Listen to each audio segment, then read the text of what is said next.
She can't shoot hard, can't yell loud, can't handle heavy work. Definitely picked the wrong career. A cadet laughed loudly, pointing at Mia, who was quietly loading ammunition with her head down. That tactical assessment day had an unexpected visitor, a high-ranking general. He walked past, saw Mia's dog tag fall to the ground. He bent down to pick it up and froze. These numbers, who carved them? His fist clenched as he turned around. Who dared call her soft? Redstone Training Center, where they forged frontline support for Special Operations Forces. Mia Dawson, 28 years old. Blonde hair pulled back neat, slim build, kind face, soft-spoken voice. During physical training, she always finished last, rarely shouted commands. Kept to herself mostly. Many cadets made comments. She looks like a nursing student who got lost and wandered into our formation. Should have sent her to the medical corps instead. Despite her precise first aid techniques and steady hands under pressure, Mia never showed off, never asked for extra opportunities, never demanded recognition. During breaks, she'd sit alone, cleaning her gear and checking her medical supplies. Nobody paid attention to the old silver dog tag with its worn chain, or the strange hand-carved numbers on the back. The training commander once asked her, "Have you ever been deployed before?" Mia simply answered, "Yes, sir, but it wasn't on the official record."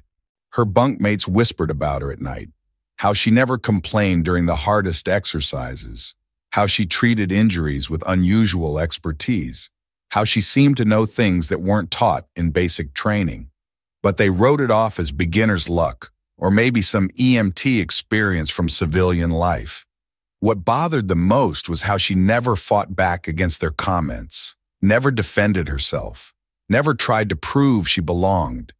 She just absorbed every insult, every dismissive look, every eye roll when she was assigned to their squad. The other cadets started calling her Ghost, not because she was stealthy, but because she seemed to drift through training like she wasn't really there. During combat scenarios, she'd patch up wounded teammates with mechanical precision, but never celebrated successful missions or mourned failed ones. It was like she was going through the motions, waiting for something. The instructors noted her strange detachment in their reports. Technically proficient, but emotionally disconnected. Recommend psychological evaluation before deployment. What they didn't understand was that Mia wasn't disconnected. She was protecting herself and them from a truth that would change everything. CTA Comment Act 1. Have you ever seen good people treated badly? Type, so unfair. The comprehensive tactical assessment day arrived with an unexpected visitor. General Monroe, Joint Forces Eastern Command. Mia was assigned to the final group, handling rear support duties. Nobody cared about the quiet blonde girl with the medical kit. While treating a cadet simulating battlefield injuries, her dog tag slipped from under her uniform and fell to the dirt. General Monroe was walking past the exercise area when sunlight reflected off the metal, catching his attention. He stopped, bent down to pick it up and examined it closely. His face went pale. He read the hand-carved numbers aloud, 0119B, Echo Point, 1722. His voice dropped to a whisper. Who carved these numbers? The training ground went silent. Everyone stopped what they were doing. Mia stood up slowly. I did, sir. General Monroe's hands were shaking slightly. You were at Echo Point? She nodded once. The entire field froze. He looked directly at the lead instructor. That operation only had 3 survivors, and one of them was the daughter of the medic who died shielding others from enemy fire. A male cadet gasped. I've heard stories about that mission, but I thought the whole team was listed as missing in action. General Monroe kept staring at the dog tag. The official report was classified. Too many good people died. Too many families needed to believe their sons and daughters were heroes, not casualties of a failed intelligence operation. He looked up at Mia.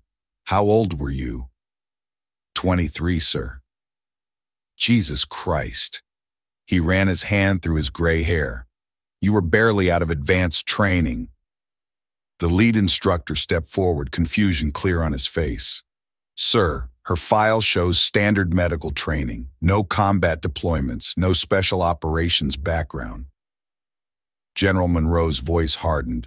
Because Echo Point was black ops, deep insertion behind enemy lines. Medical support for assets that officially didn't exist. He held up the dog tag. These numbers represent grid coordinates where 17 soldiers died, the date when everything went wrong, and the mission designation that was supposed to be erased from history. A female cadet who had mocked Mia earlier whispered, "We've been making fun of someone who saved lives while we were still in college." The general nodded grimly. When I reached the evacuation point, the medical station had been hit by mortar fire, but I was pulled from the wreckage by a young woman who refused to leave until everyone who could be saved was saved. His voice broke slightly. I only remember her hands, steady as steel while everything around us was falling apart. And these numbers, carved into her medical kit so she'd never forget what it cost.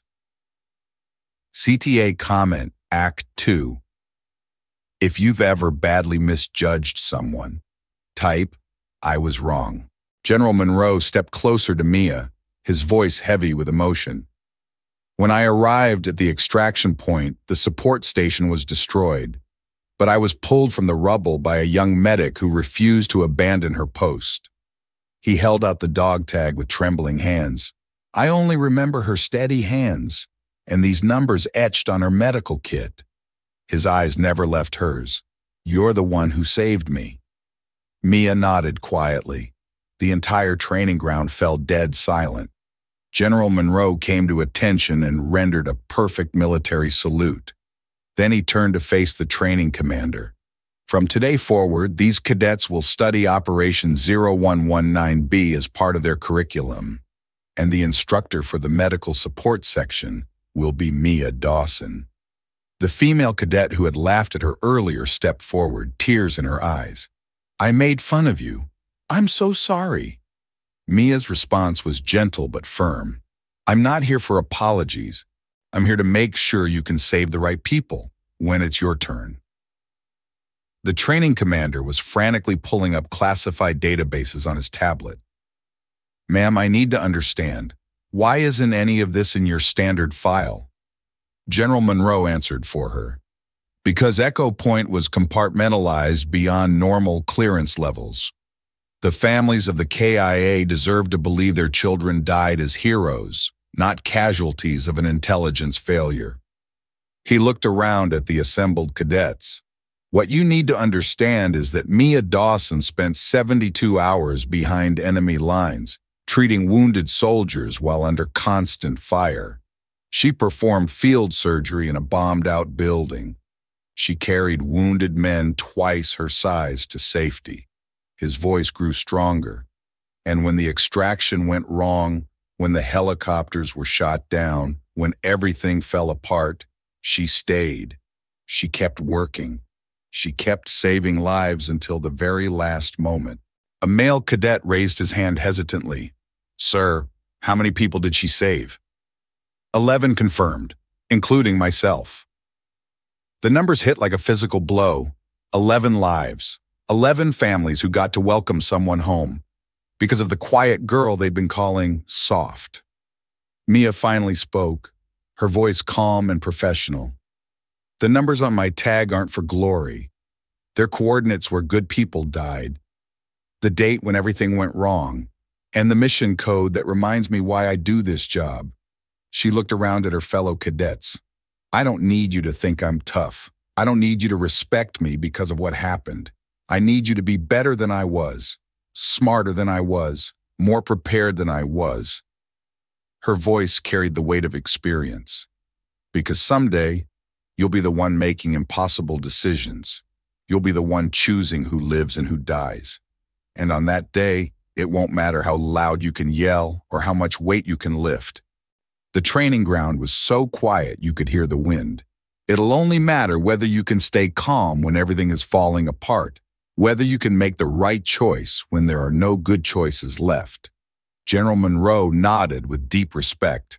Ladies and gentlemen, meet your new standard for excellence. CTA Comment Act 3. If someone ever helped you and you never got to thank them, write, I owe them. After that day, Mia didn't change her routine, still walked alone, still cleaned her medical kit every evening, still spoke softly and avoided attention. But every time she entered the training ground, everyone saluted first. A photo of her dog tag, with the hand-carved numbers 0119B, was mounted in the main medical training facility. Not everyone who speaks loudly is worth listening to. Some heroes carry old dog tags and memories nobody knows about.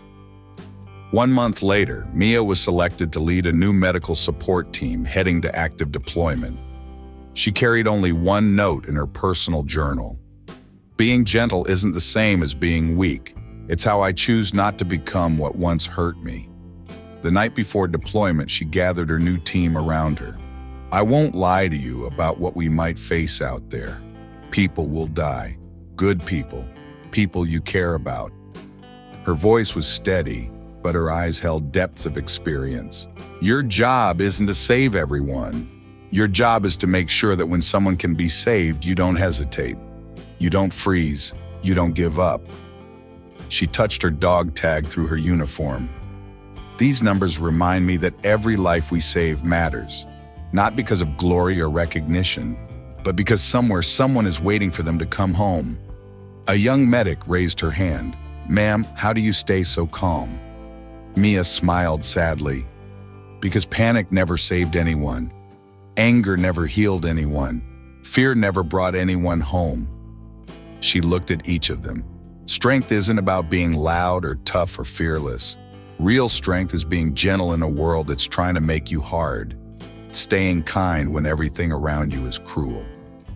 The team deployed the next morning. 6 months later, they all came home. Every single one. CTA Comment Act 4. Type, I'll live with honor. If you believe every good person deserves to be remembered forever. Mia Dawson was called soft. She didn't argue back, didn't defend herself, didn't demand recognition. But when her dog tag fell to the ground, an entire base learned she had once saved lives without ever asking for a medal. Some people carry battlefields in their hearts, but never brag about it. And sometimes, hand-carved numbers weigh more than any rank or ribbon. Don't be quick to call someone weak just because they don't match your definition of strength. True strength whispers. It doesn't need to shout. True courage is gentle. It doesn't need to be loud. True heroes often look nothing like what we expect.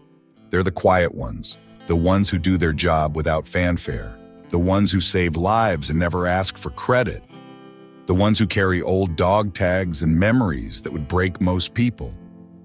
Remember that the next time you meet someone who seems too soft for the real world, they might just be the person who'll save your life someday, and you'll never know it until you need them most.